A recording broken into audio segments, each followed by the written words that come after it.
Hello everyone, welcome to the new episode of my video series Polity by M Laxmikanth. So last video में हमने बात करी थी company rule के बारे में। ये उसी वीडियो का सेकंड पार्ट है और इस वीडियो सीरीज का थर्ड पार्ट है। सो आज की वीडियो में हम बात करेंगे द क्राउन रूल, जो कि 1858 से लेकर 1947 तक चला हमारा। इसके अंदर हम बात करेंगे गवर्नमेंट ऑफ इंडिया एक्ट 1858, उसके बाद हम बात करेंगे इंडियन काउंसिल एक्ट ऑफ 1816, 1892 और 1909 के बारे में। सो शुरू करते हैं मेरी आज की video.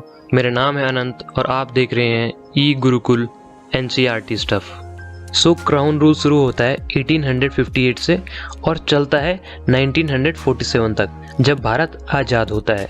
Government of India act of 1858, ये एक्ट 1857 की क्रांति, जिसको कि हम आज़ादी की पहली लड़ाई या सेपॉय म्यूटिनी के नाम से भी जानते हैं, इसके बाद सामने आया।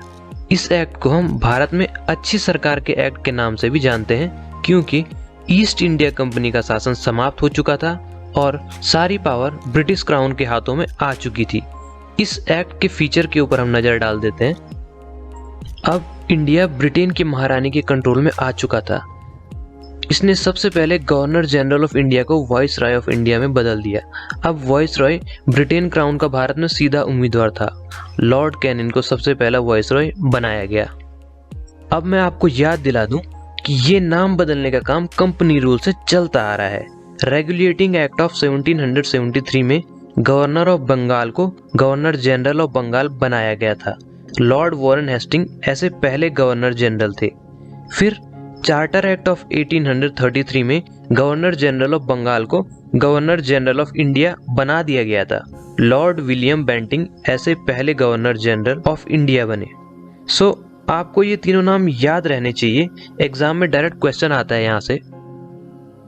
बोर्ड ऑफ कंट्रोल और कोर्ट ऑफ डायरेक्टर्स को खत्म कर दिया गया, जो कि पिट्स इंडिया एक्ट ऑफ 1784 में क्रिएट किए गए थे। अब सेक्रेटरी ऑफ स्टेट का एक नया ऑफिस तैयार किया गया। इंडियन एडमिनिस्ट्रेशन पर उसका सीधा कंट्रोल होगा और secretary of state British cabinet का मेंबर था और ब्रिटिश पार्लियामेंट के लिए उत्तरदायी था। अब काउंसिल ऑफ इंडिया एक न्यू काउंसिल बना दी गई, जो कि सेक्रेटरी ऑफ स्टेट को मदद करेगी और इस काउंसिल का चेयरमैन सेक्रेटरी ऑफ स्टेट को बना दिया गया। 1858 के एक्ट ने बस एडमिनिस्ट्रेटिव मशीनरी को चेंज करा। वो कैसे? अब इंडिया इंग्लैंड से कंट्रोल और मैनेज होने लगा था। इसने जो solid system of government India में प्रिवेल था, मेरा मतलब प्रबल था, उसमें कोई चेंज नहीं किया। मेरा मतलब है जो system of government company rule के टाइम पे था, वही सिस्टम अब भी वर्क कर रहा था। बस फर्क ये था कि पहले उसका मैनेजमेंट और कंट्रोल इंग्लैंड के हाथों में नहीं था, वो कंपनी के हाथों में था। अब वो कंट्रोल ब्रिटिश क्राउन के हाथों में आ गया था। अब 1857 की क्रांति के बाद ब्रिटिश गवर्नमेंट को लगने लगा था कि अगर भारत पर राज करना है तो हमको भारतीयों के साथ कोऑपरेशन करके चलना होगा। इसके लिए ब्रिटिश पार्लियामेंट 1861, 1892 और 1909 में 3 एक्ट लाई और 1861 के एक्ट को हमारे संविधान और राजनीतिक इतिहास के लिए बहुत महत्वपूर्ण माना जाता है। इस एक्ट के फीचर्स के ऊपर हम नजर डाल देते हैं।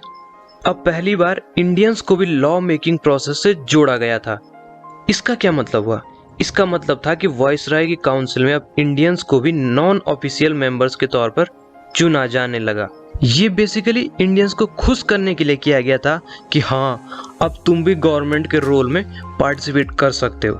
ये कुछ ऐसा ही है जैसे कि रोते हुए बच्चे को झुंझुना पकड़ाना और बच्चा कुछ देर के लिए शांत हो जाता है। लॉर्ड कैनिंग ने अपने लेजिस्लेटिव काउंसिल में 3 ऐसे लोगों को शामिल किया। इनमें से पहले थे राजा ऑफ बनारस, दूसरे थे महाराजा ऑफ पटियाला, तीसरे थे सर दिनकर राव। अब 1833 के चार्टर एक्ट में जो बॉम्बे और मद्रास की लेजिस्लेटिव पावर छीनी गई थी, वो उनको वापस लौटा दी गई। डिसेंट्रलाइजेशन होने लग गया था। यहाँ पे डिसेंट्रलाइजेशन का सिंपल सा मीनिंग है पावर का डिवीजन। मतलब अब वॉइस रॉय के पास भी लेजिस्लेटिव पावर थी और गवर्नर जनरल बॉम्बे और मद्रास, उनके पास भी लेजिस्लेटिव पावर्स थी। और सेंट्रलाइजेशन का क्या मतलब होता है? सेंट्रलाइजेशन ऑफ पावर का मतलब होता है कि सारे लोगों से पावर छीन करके सिर्फ एक ही आदमी के हाथ में पावर आ जाना। सो ये डिफरेंस है सेंट्रलाइजेशन ऑफ पावर और डिसेंट्रलाइजेशन ऑफ पावर में। Bengal, North Western Frontier Province और पंजाब के लिए अलग से लेजिस्लेटिव काउंसिल्स बनाई गई। बंगाल के लिए 1862 में बन गई, नॉर्थ वेस्ट फ्रंटियर प्रोविंस के लिए 1866 और पंजाब के लिए 1897 में बनी। अब लॉर्ड कैनिंग के द्वारा 1859 में पोर्टफोलियो सिस्टम इंट्रोड्यूस किया गया। इसके अंडर में वाइसरॉय की काउंसिल का एक मेंबर एक से ज्यादा डिपार्टमेंट्स का हेड बन सकता था और काउंसिल की तरफ से फाइनल ऑर्डर इश्यू कर सकता था उन डिपार्टमेंट्स का जिनका वो हेड था। इमरजेंसी के टाइम पे वाइसरॉय ऑर्डिनेंस पास कर सकता था, उसको लेजिस्लेटिव काउंसिल से पूछने की जरूरत नहीं थी और इस ऑर्डिनेंस की वैलिडिटी 6 मंथ थी। अगर लोकसभा भंग हो रखी हो तो प्रेसिडेंट के पास भी ऑर्डिनेंस पास करने की पावर होती है। आर्टिकल 123 के अंडर में ये आता है। अब 1892 के एक्ट्स के फीचर्स के बारे में हम बात कर लेते हैं। अब इंडिया वालों को खुश करने के लिए सेंटर और प्रोविंशियल मतलब स्टेट लेजिस्लेटिव काउंसिल में नॉन ऑफिशियल मेंबर्स की सीट बढ़ा दी गई, लेकिन ऑफिशियल मेंबर्स की मेजॉरिटी बरकरार रखी गई सो दैट कि नॉन ऑफिशियल मेंबर कुछ भी अपने डिसीजंस ना ले सके। लेजिस्लेटिव काउंसिल के फंक्शंस को बढ़ा दिया गया और उनको बजट डिस्कस करने की पावर्स दे दी गई और वो एग्जीक्यूटिव काउंसिल से क्वेश्चन भी अब कर सकते थे। अब बात आती है नॉन ऑफिशियल मेंबर्स का सिलेक्शन कैसे होगा। सेंट्रल लेजिस्लेटिव काउंसिल के लिए वाइसरॉय इनको नॉमिनेट करेगा, प्रोविंशियल लेजिस्लेटिव काउंसिल और बंगाल चैम्बर ऑफ कॉमर्स की सलाह से, और प्रोविंशियल लेजिस्लेटिव काउंसिल के लिए गवर्नर इनको नॉमिनेट करेगा। District board, municipalities, universities, trade association और जमींदारों की हेल्प से। सो जो selection procedure non official members के सिलेक्शन के लिए यूज किया गया था वो इनडायरेक्ट वे में इलेक्शन प्रोसीजर ही था। हाउएवर इलेक्शन वर्ड का यूज यहाँ पर नहीं किया गया था। अब बात करते हैं 1909 के एक्ट के बारे में। इसको हम मॉर्ले मिंटो रिफॉर्म के नाम से भी जानते हैं। यहाँ पर मॉर्ले और मिंटो दो अलग अलग नाम है, जिसमें Lord Morley Secretary of State और Lord Minto Viceroy of India थे। अब इस एक्ट के फीचर्स के ऊपर हम नजर डाल देते हैं। सेंट्रल और प्रोविंशियल लेजिस्लेटिव काउंसिल के मेंबर्स की स्ट्रेंथ को बढ़ा दिया गया। सेंट्रल लेजिस्लेटिव काउंसिल में सीट्स को 16 से 60 कर दिया गया।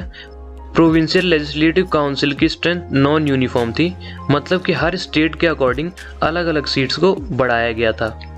अब सेंट्रल लेजिस्लेटिव काउंसिल में ऑफिशियल मेंबर्स की स्ट्रेंथ ज़्यादा थी, मतलब ऑफिशियल मेंबर्स की मेजॉरिटी थी। ऑफिशियल मेंबर्स मतलब यहाँ पर ब्रिटिशर्स ही ज़्यादा थे। प्रोविंशियल लेजिस्लेटिव काउंसिल में नॉन ऑफिशियल मेंबर्स की स्ट्रेंथ ज़्यादा थी, तो नॉन ऑफिशियल मेंबर्स की मेजॉरिटी थी। नॉन ऑफिशियल मेंबर्स का मतलब इंडियंस यहाँ पे ज़्यादा थे। अब लेजिस्लेटिव काउंसिल के फंक्शंस को बढ़ा दिया गया, सेंट्रल और प्रोविंशियल दोनों लेवल पे। For example members of budget पे प्रस्ताव पारित कर सकते थे, बजट पे रेजोल्यूशन पास कर सकते थे। गवर्नर और वाइसरॉय की एग्जीक्यूटिव काउंसिल में भी इंडियंस को प्लेस मिलने लगा। सत्येंद्र प्रसाद सिन्हा फर्स्ट इंडियन थे जिन्होंने वाइसरॉय की एग्जीक्यूटिव काउंसिल को ज्वाइन किया था। वो एक लॉ मेंबर के तौर पर वहां ज्वाइन हुए थे। मुस्लिम के लिए कम्युनल रिप्रेजेंटेशन सबसे पहले यही इंट्रोड्यूस किया गया था। कम्युनल रिप्रेजेंटेशन का मतलब होता है कि किसी एक धर्म का आदमी उसी एक धर्म के द्वारा चुना जाएगा, कोई दूसरे धर्म का आदमी उसे चुन नहीं सकता। मेरा मतलब है मुस्लिम मेंबर्स को बस मुस्लिम वोटर्स ही इलेक्ट कर सकते थे, इसलिए लॉर्ड मिंटो को कम्युनल इलेक्टोरेट का फादर भी कहा जाता है। Presidency corporation, chambers of commerce, universities और जमींदार के लिए सेपरेट रिप्रेजेंटेशन प्रोवाइड किया गया। सो गाइस, हमारे आज की वीडियो यहीं पे एंड होती है। आई होप आपको government of India act 1858, Indian council act of 1861, Indian council act of 1892 और इंडियन काउंसिल एक्ट ऑफ 1909 को समझने में हेल्प हुई होगी। अगर आपको मेरी वीडियोस हेल्पफुल लगती हैं तो प्लीज़ लाइक कीजिए मेरी वीडियो को, सब्सक्राइब कीजिए मेरे चैनल को और शेयर कीजिए सो दैट कि और लोगों तक भी मेरी वीडियो पहुंच सके और लोगों को भी समझने में हेल्प हो सके।